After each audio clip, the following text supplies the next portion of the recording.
The courtroom was supposed to be empty for another 12 minutes. That was why Alicia Grant noticed the footsteps behind her.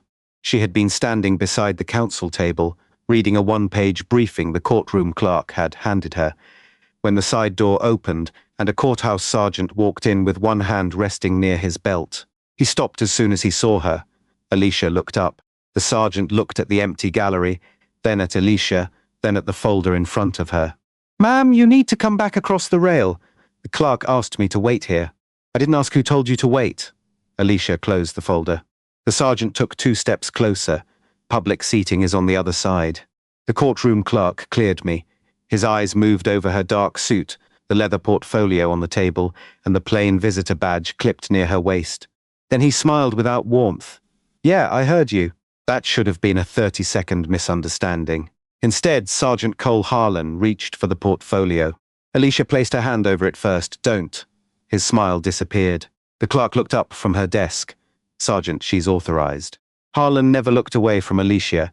"Then she can explain that from the public side of the rail." Alicia had spent 27 years around people who carried badges. She knew the difference between an officer asking a question and an officer deciding what the answer was before he asked it. This was the second kind. She slid the briefing page into the portfolio. "Sergeant, if you need to verify my authorization, call Chambers." I'm verifying it with you. "No." You're ordering me to move after someone with authority over this courtroom already told you I can stand here? His jaw tightened. "Hands where I can see them," the clerk stood. "Cole." That finally made him glance toward her. She checked in with me. "And you let her behind the rail?" "Yes." "Based on what?" The clerk hesitated for half a beat, not because she didn't know, because she seemed to realize the answer was going to make the situation worse. Alicia caught it, so did Harlan. He turned back. Identification. Alicia reached slowly toward the inside pocket of her jacket. His right hand came up. Slow, she stopped. "You asked for identification, and I'm telling you how to get it." Alicia held his gaze. "Then tell me exactly what you want me to do." The clerk stared at Harlan now. A younger courthouse officer had appeared in the doorway behind him. He said nothing. Harlan pointed at Alicia's jacket. "2 fingers. Pull it out." Alicia did. She removed her wallet and opened it to her driver's license. Harlan took the entire wallet. She let him. He read the card. "Alicia Grant, yes. Capital address, yes. You work around here?" Alicia looked toward the clerk. The clerk gave the smallest shake of her head. Not yet, Alicia understood. The public announcement was scheduled for that afternoon. The governor's communications office had spent 3 days coordinating it. There was supposed to be a press conference, a formal introduction, photographs, remarks about transparency and rebuilding trust. Alicia had already taken the oath privately the previous evening because the outgoing chief's resignation had become effective at midnight. At 9:42 that morning, almost no one outside state government knew the transition was complete. She had wanted it that way. Her first official meeting wasn't with television cameras. It was with a judge. And before that meeting, she had asked to walk into the courthouse without an escort. No uniformed driver, no command staff, no flashing lights. She wanted to see the building the way an ordinary person saw it. Her incoming deputy had told her that was a bad idea. Alicia had told him that if a state police chief couldn't enter a courthouse without a security bubble, then she had no business pretending she understood the public. Now Sergeant Harlan was holding her wallet. "Do you work here?" he repeated. "I work for the state." "Doing what?" "That isn't relevant to whether I'm authorized to be standing here." Harlan gave a short laugh. "Here's how this works. I ask questions, you answer them." Alicia's voice stayed level. "Here's how verification works. You ask the clerk who admitted me, or you call Chambers." The younger officer shifted in the doorway. Harlan noticed. "Go check the hallway." The younger officer didn't move at first. Then he stepped back outside. The clerk came around her desk. Sergeant Judge Bell's office approved her. Alicia watched Harlan's face. There, a flicker, not confusion, annoyance. Approved her for what? "I can't discuss the judge's meeting in an open courtroom." "So you don't know. I know exactly why she's here." "Then say it. I just told you I can't." Harlan looked at Alicia again. Whatever doubt had appeared in his face disappeared. "Ma'am, pick up your bag and come with me." Alicia didn't move. "Am I being detained?" "You're being removed from a restricted area." "That wasn't my question."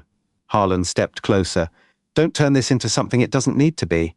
Alicia looked down at the space between them.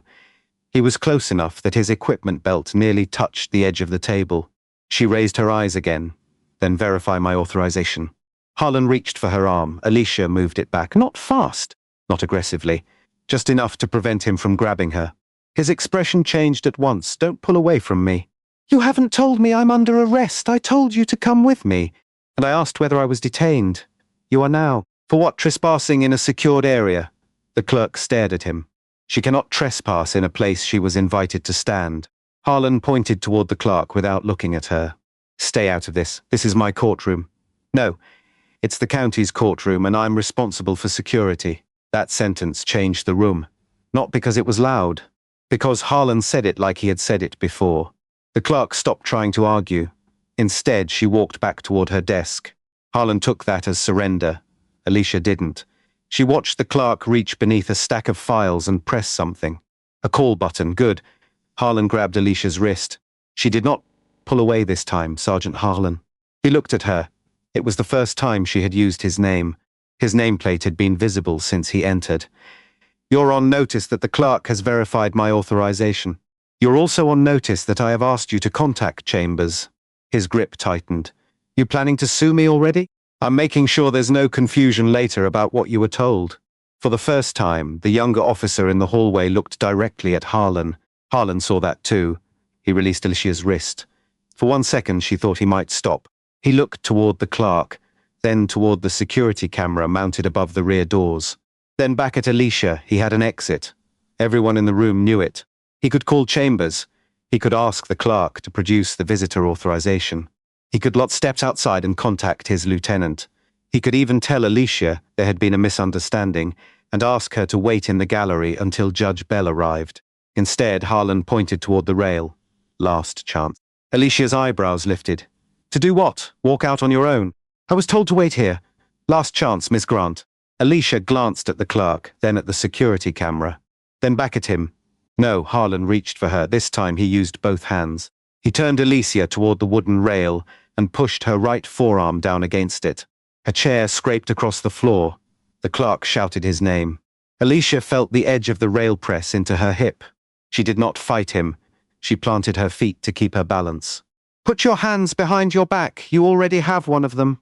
Stop resisting. I'm not resisting. Give me your other hand. My other hand is on the rail. Then move it. You're holding me against the rail. Harlan jerked her arm higher. Pain shot through her shoulder. The younger officer stepped back into the room. Sergeant. I've got it. Alicia turned her head enough to see him. You, the younger officer, froze. Is this body camera recording? Harlan pulled her other wrist behind her. Metal closed around it. Don't talk to my officer. The second cuff clicked. Alicia flexed her fingers. Too tight. Sergeant, check the space. They're fine. They're compressing my left wrist.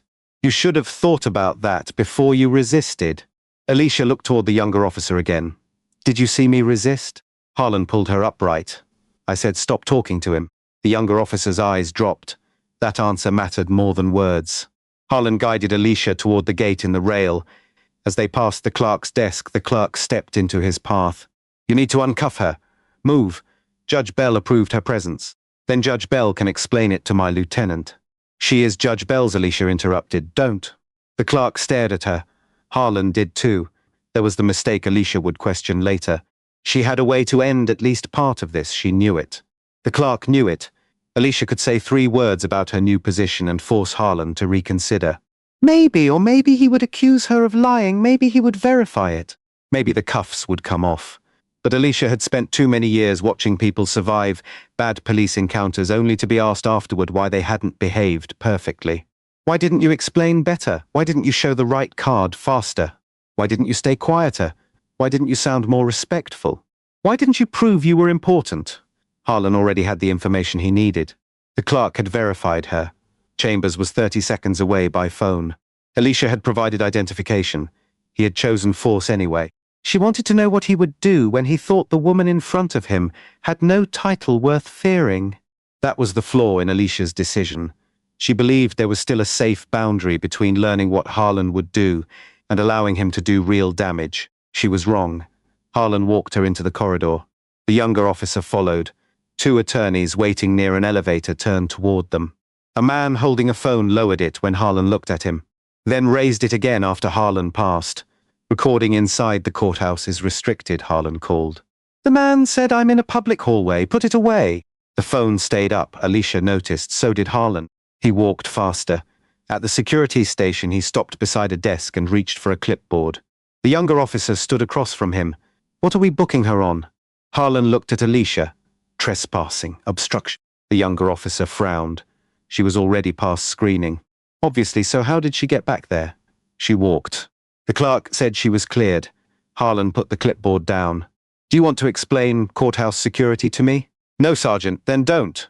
Alicia leaned slightly against the counter to take pressure off her shoulder. Add resisting arrest. The younger officer looked at her. Harlan did too.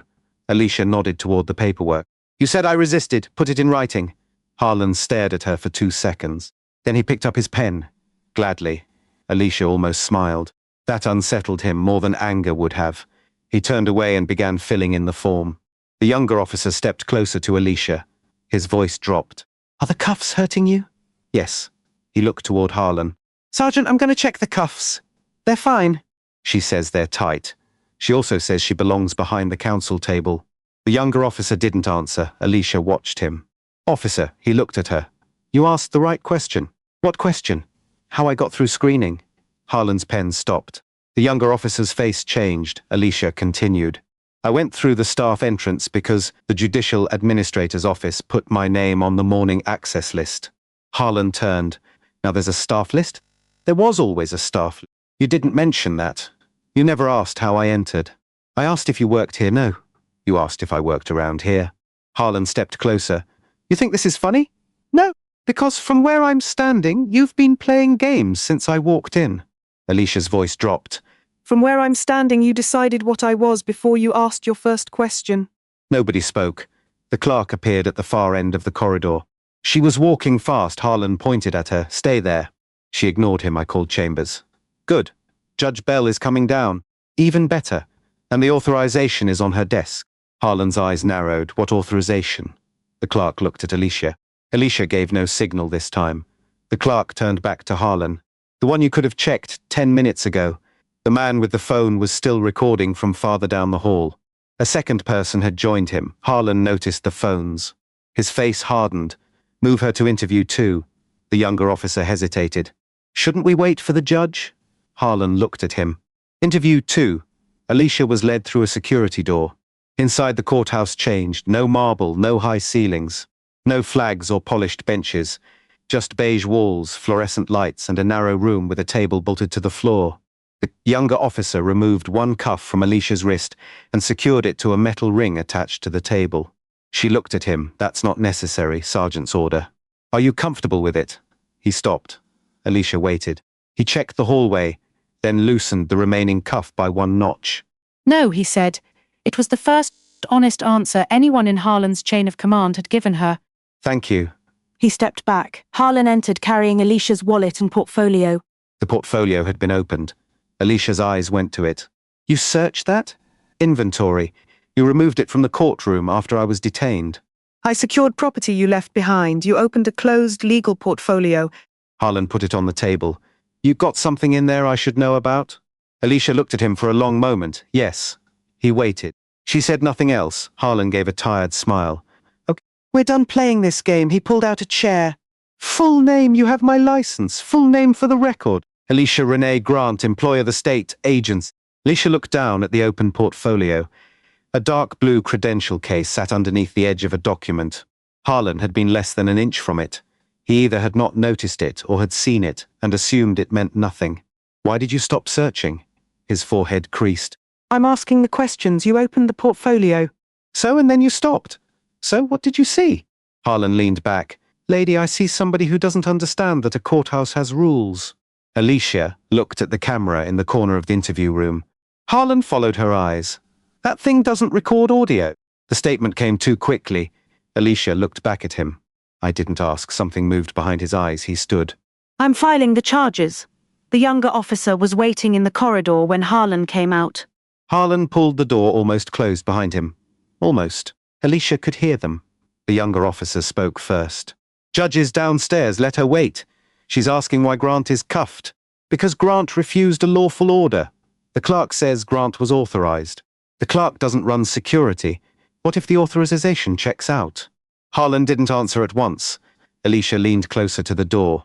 When Harlan finally spoke, his voice was lower. Then she should have cooperated while we checked it. Alicia closed her eyes for 1 second. There it was. The story had changed. At first, Harlan had arrested her because he claimed she was trespassing. Now he was preparing the reason he would use if the trespassing claim collapsed. She should have cooperated while he checked. Except he had never checked. Alicia opened her eyes. Her phone was still inside the portfolio. If Harlan had searched it properly, he would have found the credential case. He would also have seen the first page beneath it. Office of the Governor. Appointment confirmation. Alicia had assumed the written authorization would stop him once he saw it. Instead, his failure to look carefully had bought her anonymity a little longer. It had also created a new problem. Harlan was no longer just making a bad decision. He was building a version of events he could defend. Outside the room, the younger officer said, "Your camera was off in the courtroom." A pause. Then Harlan answered, "Court proceeding." They were in recess. Are you questioning me now? Good. Footsteps moved away. Alicia sat back. That was clue number 2, the camera. She had noticed the red indicator when Harlan first entered. She had not checked it again when he put her against the rail. Now she knew why. A minute later, voices rose outside. The security door opened. The clerk appeared first. Harlan blocked her from entering. "You can't talk to her right now. She's not charged yet. She's detained. Judge Bell wants her released." Judge Bell doesn't supervise courthouse security. No, Sergeant. She supervises the courtroom where you just arrested an invited guest. Harlan's face went red. "Where's the authorization?" "I brought it." She held up a printed page. Harlan reached for it. The clerk pulled it back. "You're going to read it in front of the judge." This is ridiculous, so was refusing to make one phone call. Harlan turned toward the younger officer. "Get the lieutenant." The younger officer had a desk phone in his hand already. He wasn't looking at Harlan. He was listening to whoever was speaking on the other end. His posture changed. "Who is it?" Harlan asked. The younger officer raised one finger. Harlan stepped toward him. "I asked who it is." The officer covered the receiver. "It's Chambers. You just said the judge is down here." "Not Judge Bell's chambers." Harlan stopped. The younger officer listened again. Alicia could see his face through the open doorway. Confusion first, then disbelief, then his eyes flew directly to Alicia. Harlan saw it. "What?" The officer didn't answer. "What did they say?" The clerk turned toward him. The younger officer slowly lowered the phone. "Sergeant." "What?" The officer swallowed. "The governor's counsel is on the line." Harlan stared at him.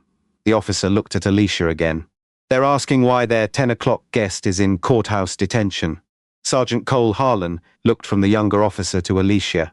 "The governor's counsel?" The younger officer nodded. "Yeah, about her?" Another nod. For the first time that morning, Harlan did not have an answer ready. Alicia watched him through the open doorway. He glanced at the clerk, then at the authorization in her hand. His eyes returned to Alicia. Something in his expression shifted. Not recognition, calculation. "How did they get this number?" The clerk stared at him. "They called the courthouse." "I know how phones work, then why did you ask?" Harlan ignored her. He stepped toward the younger officer and held out his hand. "Give me the phone." The officer hesitated before passing it over. "Harlan," he listened. "Yes, sir." Another pause. "No, sir, she hasn't been booked." His eyes moved to Alicia. She was detained after refusing repeated instructions in a restricted courtroom area. The clerk opened her mouth. Alicia shook her head once. "Let him talk," Harlan continued. "Yes, sir." The clerk made a statement after the contact had already escalated. That was false. Rested flat against the table. She memorized the sentence. The younger officer did too. She could tell from his face. Harlan turned away. No, I'm not saying the judge's staff didn't know her. "I'm saying security was never notified through my chain." He paused. "That's correct." "No, sir. I don't know what her meeting concerns." He looked at Alicia again. His voice changed. "Yes, sir. I'll verify it immediately." He hung up. Nobody moved. The clerk broke the silence. "Well?" Harlan handed the phone back. "I'm reviewing the authorization." "You were ordered to release her. I was ordered to verify her status." "That's not what I heard. You weren't on the call." The younger officer looked down. Alicia noticed. Harlan noticed too.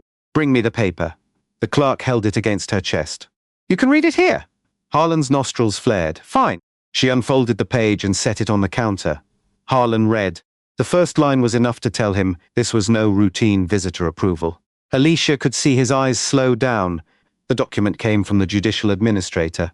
It confirmed that Alicia Renee Grant was authorized to enter through the staff entrance and attend a confidential pre-session meeting with Judge Bell and representatives of the state executive branch.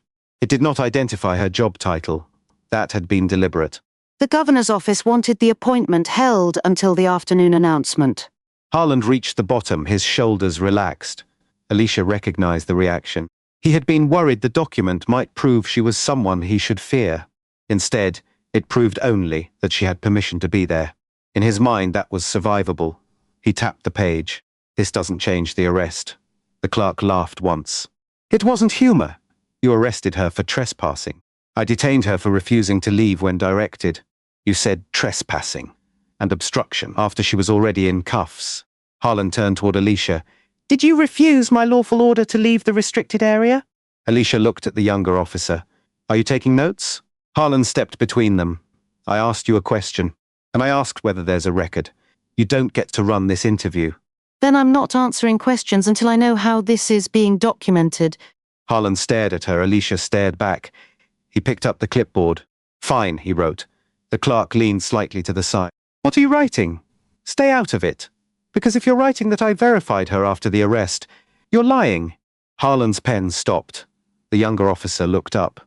The clerk continued. I told you before you touched her. Harlan set the clipboard down. You said she was authorized. Yes. You refused to explain for what? Because it involved a confidential judicial meeting, which gave me no way to verify whether she belonged at counsel table. You had a phone. You think I'm calling a judge every time somebody claims special access? She didn't claim special access, I did. Harlan pointed at her. You're done. No, I'm a witness. That's exactly why you're done talking to the detainee. The clerk's face hardened. Alicia leaned back in the chair. Harlan had made another mistake. He had stopped treating the clerk as an employee who could be intimidated into silence. Now he was treating her as a witness who needed to be controlled. The clerk understood it too. She folded the authorization. I'm going back upstairs. Good. And I'm writing down everything I remember before you decide I remembered it wrong. Harlan's face went still. The clerk walked away. He watched her until the security door closed. Then he turned to the younger officer. Interview room. The officer followed him inside. Harlan shut the door. Alicia looked at the camera, then at Harlan. What? Nothing. You keep looking at that camera. You told me it doesn't record audio. It doesn't. Then you shouldn't care where I look. Harlan dragged the second chair back and sat. The younger officer remained standing near the wall.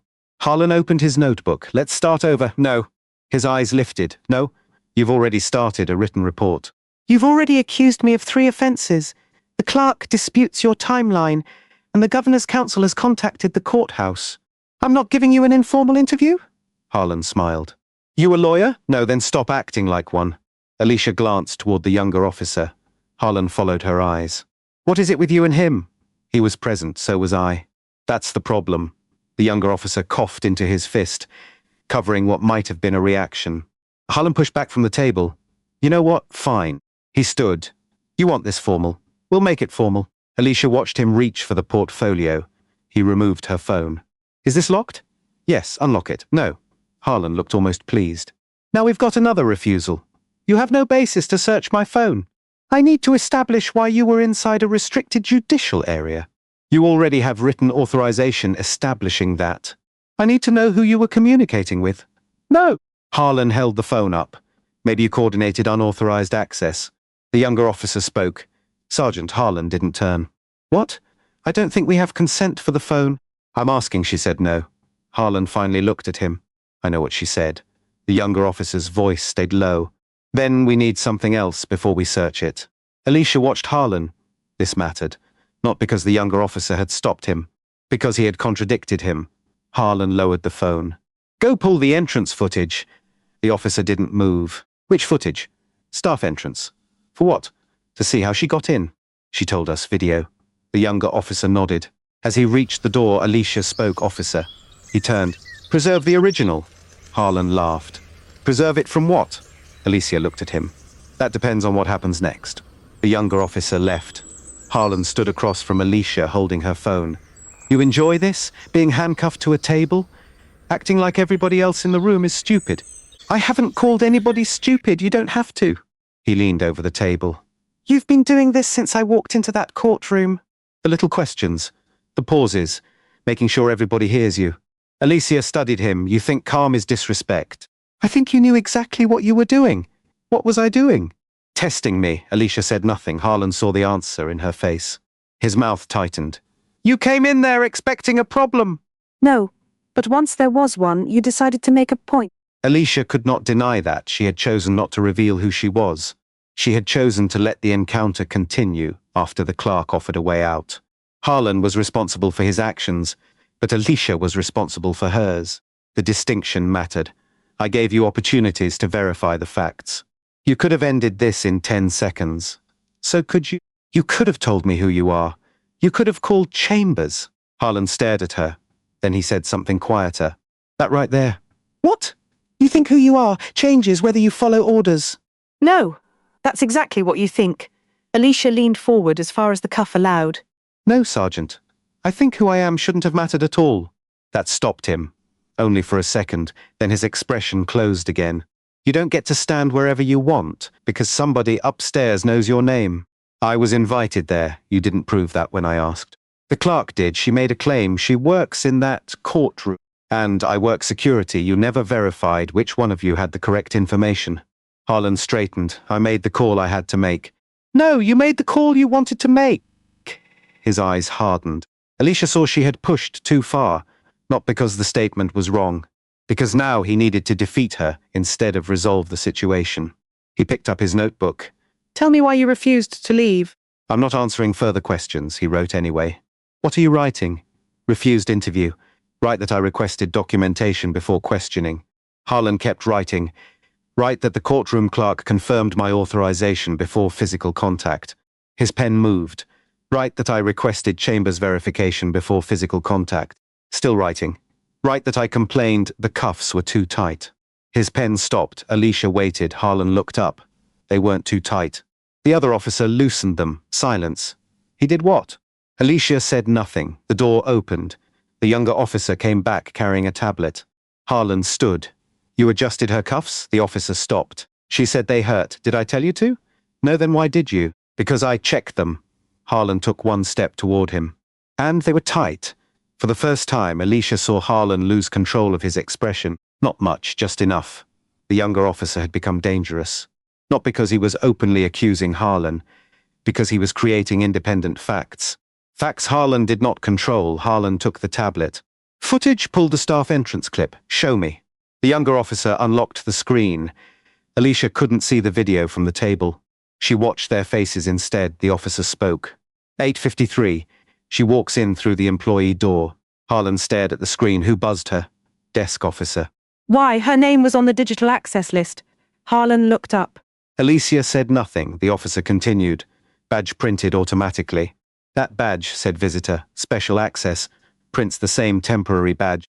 Harlan swiped at the screen. How long was she inside? Until the courtroom contact. Who escorted her? Judicial aide met her near the elevator. Where's that footage? I pulled it too.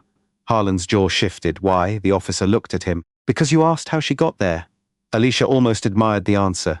Harlan handed the tablet back. Save copies. Already did. Where evidence server? The room changed. Alicia saw it happen. So did Harlan. Why did you put courthouse security footage on the evidence server? Because she told me to preserve the original. Harlan's voice dropped. She doesn't give you orders, no. Then why did you do it? The younger officer took a breath. Because once the clerk disputed the report timeline, I thought preservation made sense. Harlan stared at him. The younger officer held the tablet tighter. Alicia recognized the moment. This was the point where a subordinate either retreated or became a witness. Harlan recognized it too. Get out. The officer hesitated. Sergeant, get out of the room. He left. Harlan shut the door. Then he stood with his back to Alicia for several seconds. It was one of the few moments that morning when he thought she could not see his face. But the dark window beside the door reflected enough. His hand went to the body camera on his chest. He touched it, checked the indicator, then turned it off. Alicia saw the light disappear. Harlan faced her.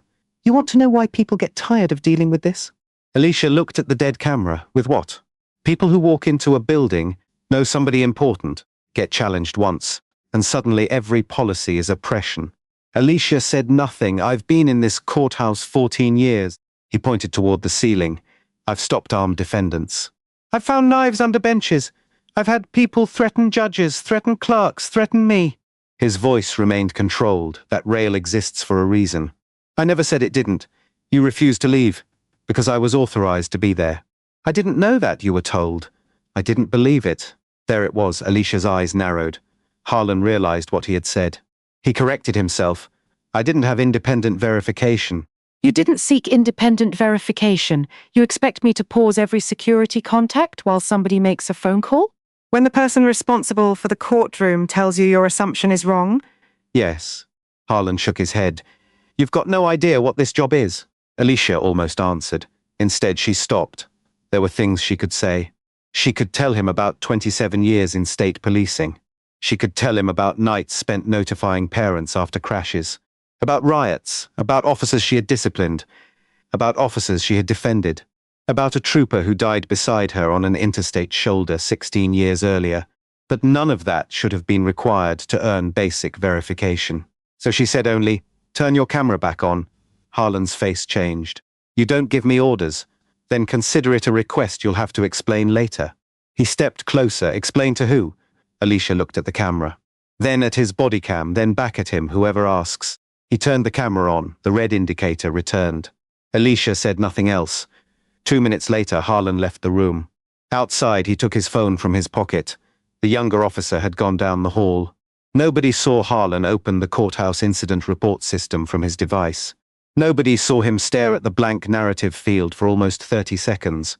He typed, "Subject entered restricted courtroom area and refused repeated lawful commands to return to public seating." He stopped.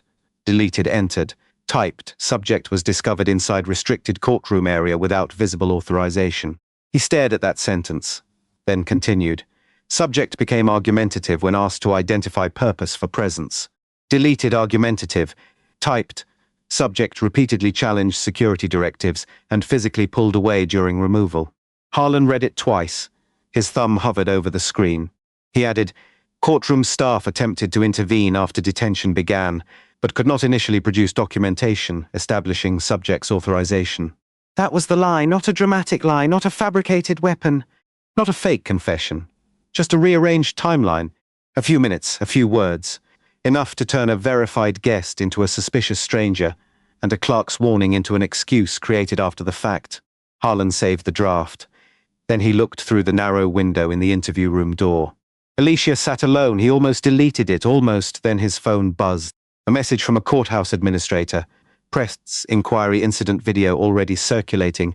Need preliminary summary ASAP. Harlan looked at the message. Then at Alicia. He hit submit.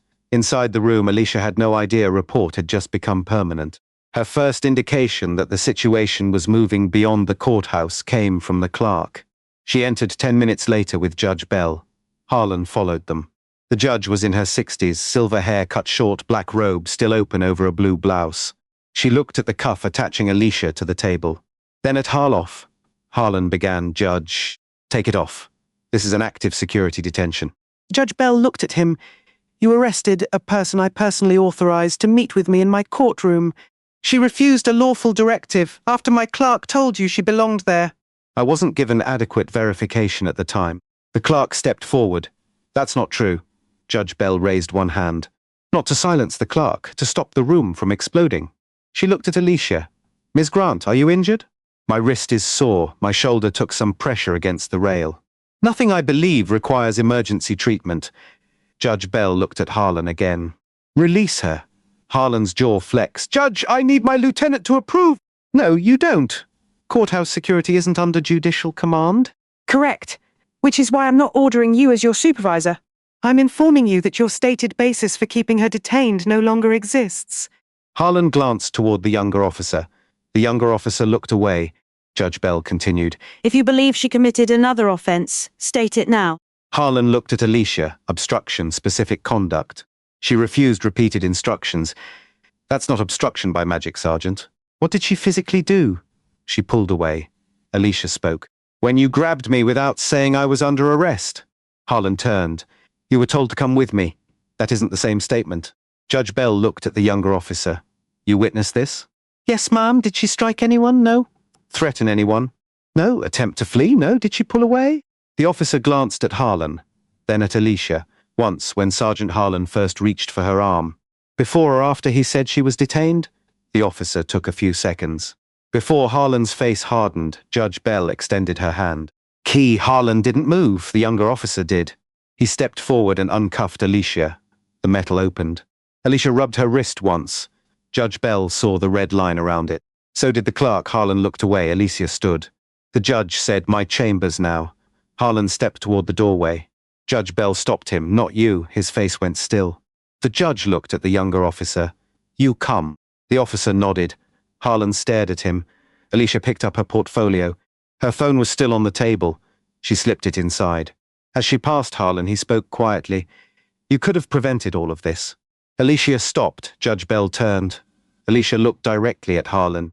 "So could you?" Then she walked out. Upstairs, Judge Bell closed her chamber's door. For several seconds, nobody spoke. The clerk took a seat. The younger officer remained standing. Alicia placed her portfolio on a side table. Judge Bell looked at her. "I owe you an apology. You don't." It happened in my courtroom. It happened because one man decided verification was beneath him. The younger officer shifted. Alicia looked at him. What's your name? Officer Daniel Price. That made 4 named people. Enough. Officer Price. Did Sergeant Harlan's body camera remain on during the entire encounter? No, ma'am. When was it off? He entered the courtroom with it on. Price swallowed. I think he shut it off before the handcuffing. You think? I didn't see him press it. Can the system show when recording stopped? Yes, and started again? Yes, preserve it. Price hesitated. Alicia saw why. She had no visible authority over him. Not yet. Judge Bell stepped in. Do it under my preservation request. Price nodded. Yes, ma'am. The clerk said the courtroom camera caught everything. Alicia looked at her audio. Yes. Harlan had assumed the interview room camera lacked audio. He had never said anything about the courtroom system. What does it cover? Fixed wide-angle counsel tables. Rail. Most of the gallery. Can courthouse security alter it? Price answered. They can export footage. They can flag footage. They shouldn't be able to delete the primary archive before retention expires. Shouldn't? There are administrator accounts. Alicia looked at Judge Bell. Who has them? The judge's expression changed. That's why you were meeting me. Price looked between them. Alicia said nothing. Judge Bell walked to her desk. She opened a file. This meeting was supposed to begin with statistics. Price stayed near the door. Judge Bell pulled out several pages. Use of force complaints involving courthouse personnel. 8 in 18 months. Price's eyebrows rose. The clerk looked down. Alicia opened her portfolio. The state summary lists 3. Judge Bell nodded. I know. Price said 8. Judge Bell looked at him. You weren't aware? No, ma'am. Neither was the inspector who contacted my office. Alicia turned toward Price. What happens when someone complains about courthouse security? They file with the county then? Supervisor review. Who reviews Sergeant Harlan? Price didn't answer. He didn't need to, Judge Bell said, his lieutenant. Alicia opened the first page. The numbers were simple. 3 complaints logged as formal use of force incidents. 5 others classified under categories such as facility disruption, non-compliance, access dispute, or administrative contact. Different labels, same pattern. A person challenged. A disagreement over where they could stand, where they could enter, whether they had permission. An officer escalated. The complaint was later counted as something other than force. Alicia had seen statistical laundering before. Nothing as crude as deleting a case. Just choosing a category nobody would search. Judge Bell watched her. That's why I requested the meeting. Alicia nodded. And why the governor's office wanted me here before the announcement. Price looked at her. What announcement? Nobody answered. Alicia's phone buzzed inside the portfolio, then again. Then 3 times in quick succession. The clerk checked her own phone. Oh no, Alicia took hers out. 37 messages. Her incoming deputy, governor's counsel, communications director, her daughter, 2 former colleagues, 3 numbers she didn't recognize. At the top was a link. Local sergeant arrests woman after courtroom confrontation. Alicia opened it. The clip was 23 seconds long. It began with Harlan saying, "Last chance." Then Alicia said, "No." Then he reached for her. The video cut forward. Alicia was against the rail. Harlan said, "Stop resisting," then the clip ended. Gone was the clerk telling him Alicia was authorized. Gone was Alicia asking him to call Chambers. Gone was her question about whether she was detained. Gone was the first grab. Gone was almost everything that established sequence. The caption beneath the video read, "Unidentified woman refuses security orders inside restricted court area." Price came closer. "Where did that come from?" The clerk said. Somebody in the hallway was recording. Alicia shook her head. "No, she replayed it. This angle is from inside the courtroom." Price's face changed. "That's a courthouse camera." Judge Bell took the phone. "Can someone access that feed this fast?" Price nodded slowly. "Security administrators can export clips." Alicia looked toward the door. Harlan, maybe, or someone protecting him. Her phone rang. The governor's counsel's Alicia answered. "Grant." The voice on the other end was tight. "We have a problem." "I'm looking at it. No. You're looking at part of it." Alicia stood. "What else?" A preliminary incident report was just distributed to county administration. Alicia closed her eyes for 1 second. "What does it say?" "That you were discovered without visible authorization, refused repeated commands, pulled away from an officer, and that courtroom staff provided documentation only after you were detained." The clerk stood. "That's false." The governor's counsel heard her. "Who said that?" The courtroom clerk. "Good keeper there." Alicia's voice sharpened. What was the timestamp on the report? A pause, 10:46. She checked the clock, 10:58. 12 minutes. Harlan had moved fast, too fast, for a man who believed the facts would protect him. The counsel continued. "We can cancel the press conference." "No, Alicia, the announcement is in 3 hours, and there's already video circulating of you being arrested." "If we cancel, the story becomes why. We can delay." "No, then we need to announce your identity now." Alicia looked at Judge Bell, then at Price, then at the clerk. This was the moment she had been trying to delay all morning. Not for drama, for control. Her first public appearance as chief was supposed to be about the department she was taking over. About recruitment, training, trust, internal accountability. Instead, a courthouse sergeant had turned it into a referendum on whether she had deserved to be handcuffed. She hated that, but hiding now would make it worse. "Release the appointment confirmation." The counsel paused. "You sure? Yes. And the photo? Yes. Full biography?" Not yet. Alicia appointment confirmation. Official headshot. "Swearing in timestamp. Nothing else until we preserve every original recording in this building." The counsel understood. Got it. She hung up. Price was staring at her. Alicia put the phone down, he finally asked. "Appointment to what?" Judge Bell looked at Alicia. This time Alicia nodded. The judge answered. "Alicia Grant took the oath at 8:10 last night." Price waited. Judge Bell continued. "As of midnight, she became the chief of the state police." Price didn't move. The clerk had known enough not to react. Price had not. His eyes went to the red mark around Alicia's wrist. Then to the door, then back to her. "The state police?" "Yes, chief," Alicia nodded. Price sat down without meaning to. For several seconds, nobody spoke. Then he said almost to himself he arrested the new chief. Alicia corrected him. "No," Price looked up. "He arrested a woman he thought was nobody." That was the part she intended to remember. Downstairs, Harlan's phone began buzzing. One notification, then another, then 6 in less than a minute. He stood at the security desk, reading the first alert. "State Governor's Office confirms Alicia Grant as new state police chief." His thumb stopped moving. The second alert included her official photograph. The same woman he had pushed against the courtroom rail. The same woman whose report he had submitted 12 minutes earlier. The younger officer's voice replayed in his head. "Preserve the original." Harlan looked toward the security monitor, then at the report on his screen. He opened it. The system showed submitted locked. He clicked edit. Access denied. He tried again. Access denied. Behind him, a courthouse administrator hurried through the door. "Cole." Harlan closed the report window. "What?" "You need to come with me." "Why?"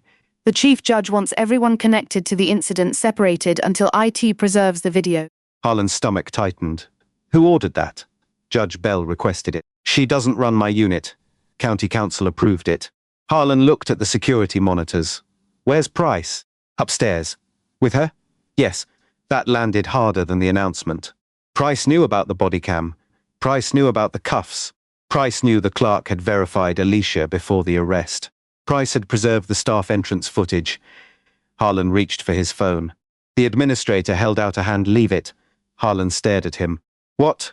County Counsel said all courthouses issued devices used during the incident are to remain on-site pending preservation. This is my phone. County issued? Harlan didn't answer. The administrator's expression told him he already knew.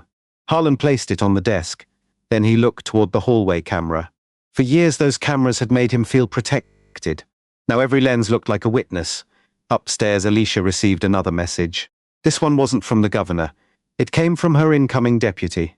"Call me before you leave that building." She stepped into the corner and called. He answered on the first ring. I'm fine. I saw the clip. So did everyone else. We've got something worse. Alicia looked through the chamber window toward the courthouse hallway.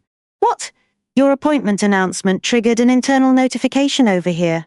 And an analyst recognized Harlan's name. Alicia's grip tightened around the phone. From where? Not from today. A pause. 2 years ago, state police received a referral involving courthouse arrest statistics. Alicia looked toward Judge Bell's file. 8 complaints?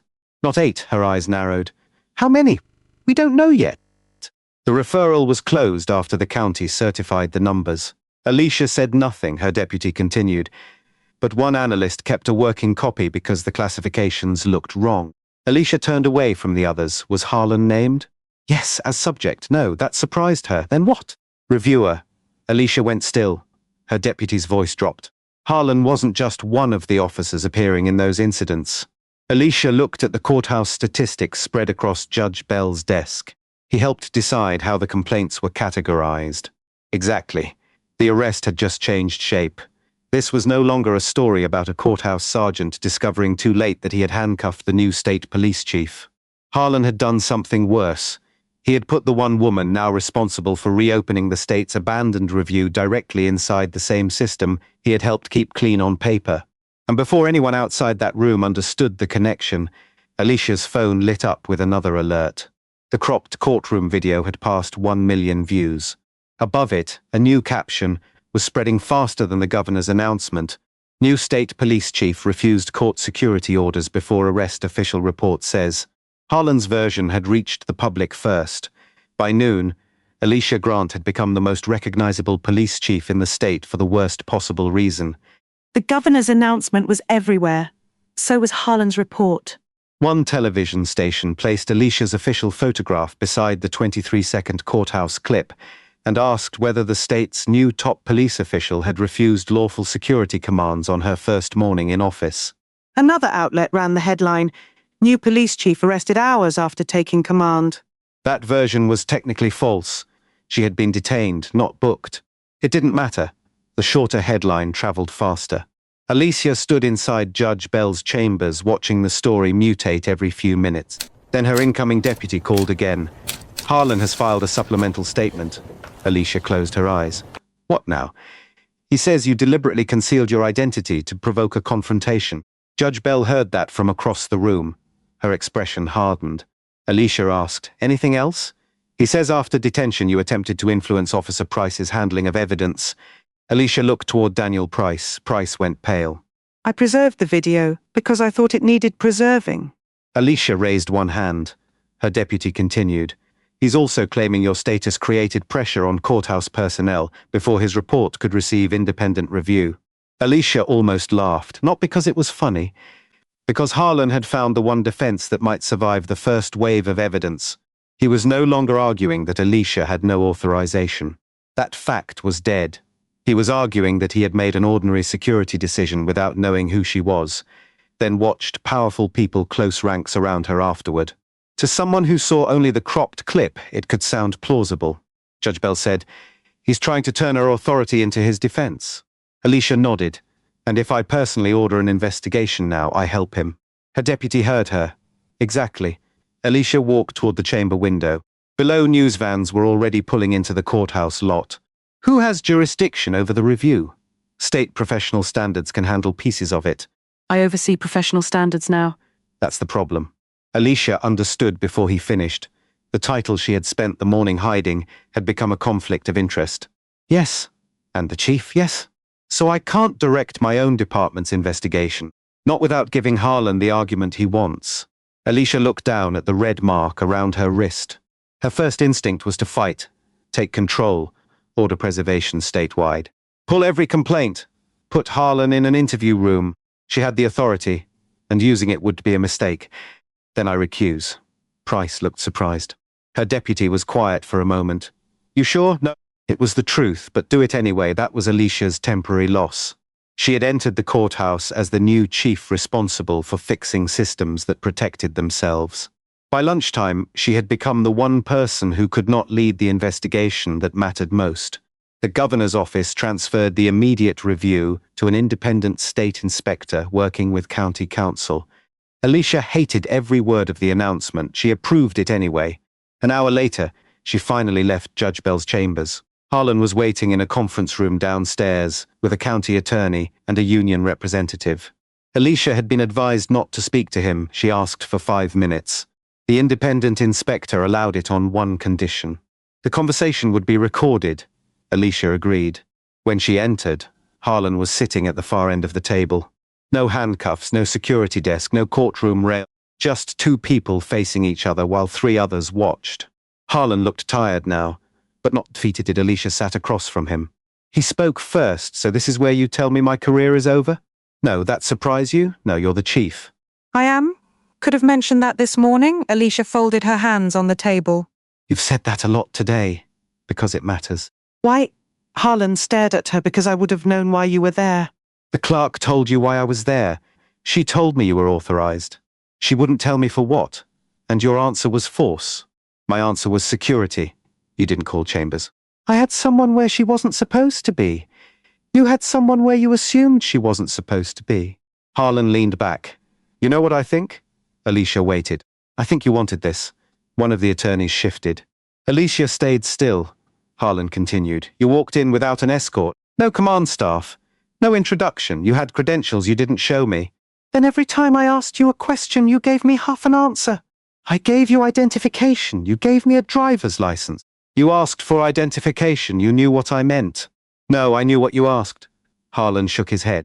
Exactly. Every sentence with you is a trap. Alicia studied him. For the first time, she could see the defense he had built for himself long before that morning. He believed procedure belonged to whoever controlled the room. If another person understood the procedure well enough to challenge him, that challenge itself became suspicious. Harlan leaned forward. You think I woke up wanting to put cuffs on the new state police chief? No, I saw a woman standing in a restricted area. I asked her to leave. She refused. The clerk told you I had permission. And I had no independent confirmation. You chose not to get it. I had seconds to make a security call. No, Sergeant. You had minutes. Harlan's face tightened. Alicia continued. You looked at the clerk. You looked at the camera. You gave me a last chance. You had time to think. I made a judgment call.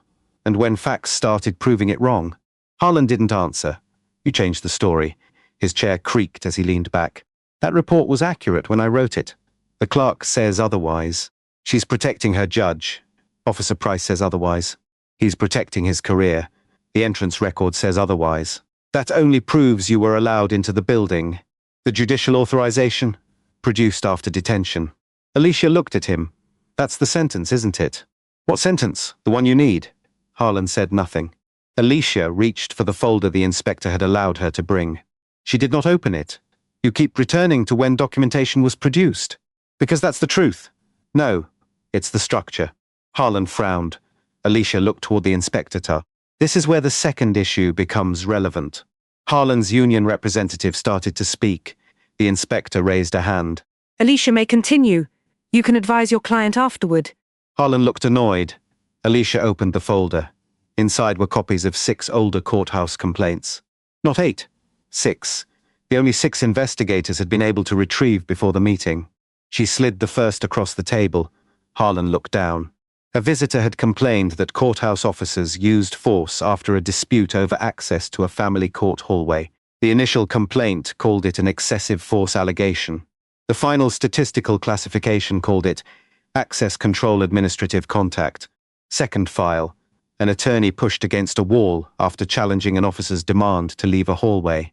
Final classification, facility disruption. Third, a father detained after arguing that he had permission to wait outside a closed hearing. Final classification, non-compliance, no force event. Harlan looked up. What does this have to do with today? Alicia slid over the 4th. You reviewed this one? Harlan's eyes dropped. His initials appeared at the bottom. Alicia pushed over the 5th, his initials again. Then the 6th. Again. Harlan looked toward the inspector. This is an ambush. No, Alicia said. This was the meeting I came here for. That changed his face. Not much. Enough, Alicia continued. I wasn't meeting Judge Bell because I knew anything about you. Harlan stared at her. I wasn't targeting you. I had never met you. She tapped the files. The state had a discrepancy between courthouse force complaints and the numbers reported by the county. Judge Bell had documents. My office had an old referral. I came here because I wanted to understand why the numbers didn't match before my appointment became public. Harlan looked down at the files. The room stayed quiet.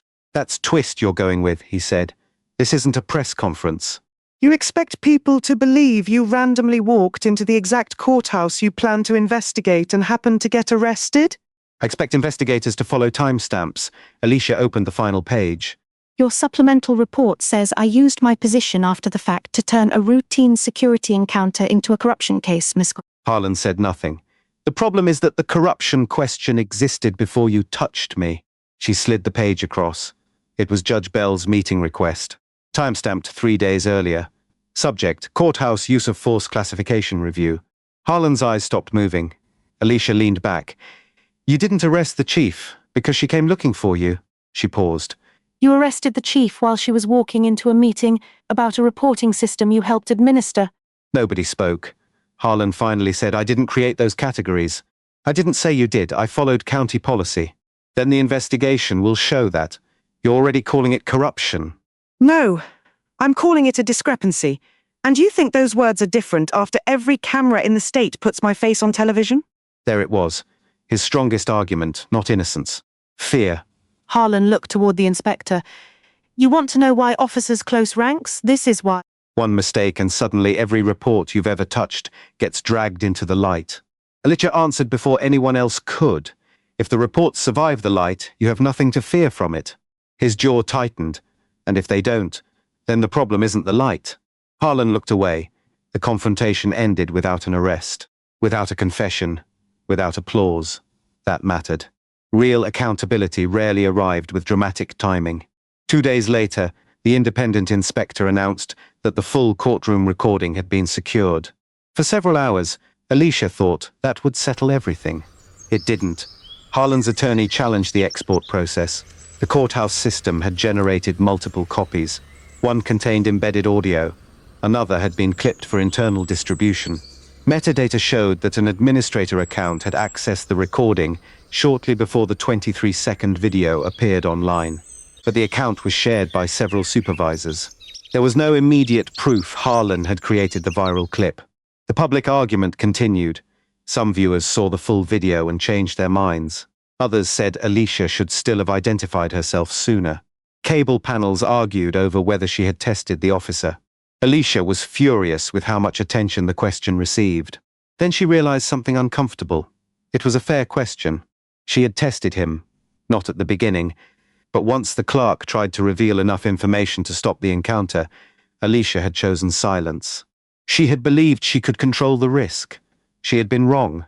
That did not excuse Harlan. But refusing to examine her own decision would make her exactly the kind of leader she had promised not to become. Daniel Price found her late that afternoon outside a state office, where she had just finished giving a recorded statement. He stopped several feet away. Chief, Alicia turned. Price no longer wore courthouse security gear. He was in plain clothes. Officer Price, I'm on administrative leave, I heard. He nodded. For a few seconds, neither knew what to say. Then Price looked at her wrist. The mark had faded. I should have stepped in sooner. Alicia shook her head. Don't give me the clean version. Price frowned. What? You did step in, not enough. That's different. He looked at the floor. I saw him turn the bodycam off before he put you against the rail. Alicia waited. I told myself maybe there was a reason. Because he was your sergeant. Because he'd been my sergeant for 4 years. Price looked at her again. And because it was easier. That answer mattered. Alicia nodded. What did you do after? I preserved the entrance footage, yes. I also preserved the device logs. Alicia's eyes narrowed. You never mentioned that. The inspector has them now. What do they show? His camera shut off manually. Alicia stayed silent. Price continued. And it wasn't the first time, there it was. Not a miracle, a pattern. Price had pulled the previous 90 days of bodycam status logs because Harlan's shutdown bothered him. 3 other courthouse confrontations showed manual interruptions during the most disputed minutes. The recordings did not prove misconduct by themselves, but they matched 3 complaints that had later been categorized as incidents without reportable force. Alicia looked at Price. You understand what happens now? Yeah, you'll testify, yeah. People you worked with are going to say you betrayed them. His mouth tightened. I know, you may lose friends. I know, Alicia stepped closer. Then don't do it for me. Price looked confused. Do it, because when you saw something wrong, you decided the second time not to look away. He nodded. Then he gave a small, tired smile. Chief? Yes? If I ever see you standing behind a courtroom rail again, I'm checking the paperwork first. Alicia laughed. It was the first time she had laughed since the cuffs closed. Good policy, the investigation lasted 6 weeks. It did not produce the clean ending television wanted. Harlan was suspended during the review. The viral clip could not be conclusively traced to him, though investigators determined it had been exported from a courthouse administrator account within minutes of his report being submitted.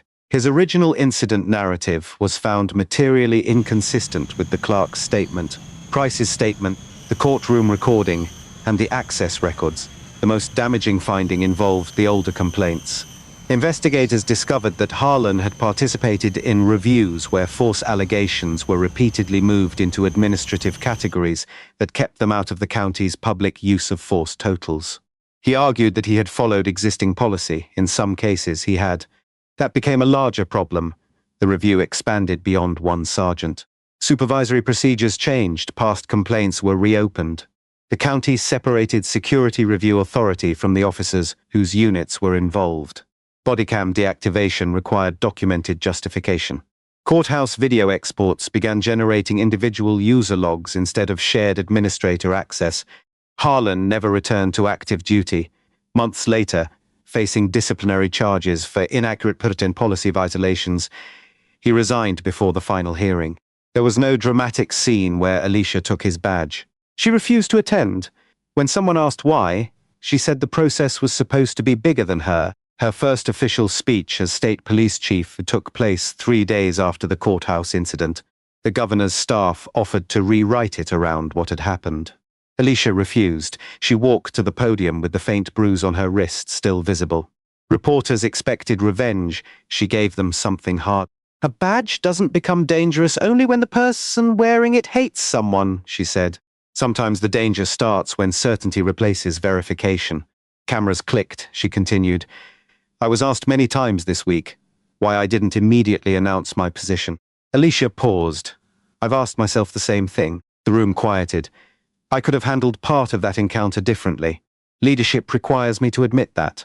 Then her voice hardened. But no person should need an impressive title to receive basic facts, basic verification, and basic restraint. She looked across the room. If the difference between being treated with dignity and being forced into handcuffs is whether an officer fears your job title, then the system is already failing. Afterward, Alicia left through the front entrance. No motorcade waited at the curb. Just her state vehicle and 2 staff members arguing quietly over the schedule.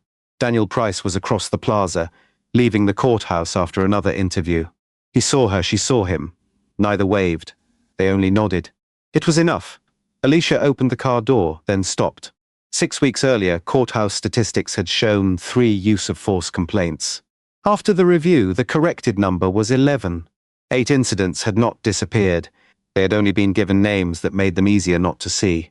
Alicia looked back at the courthouse.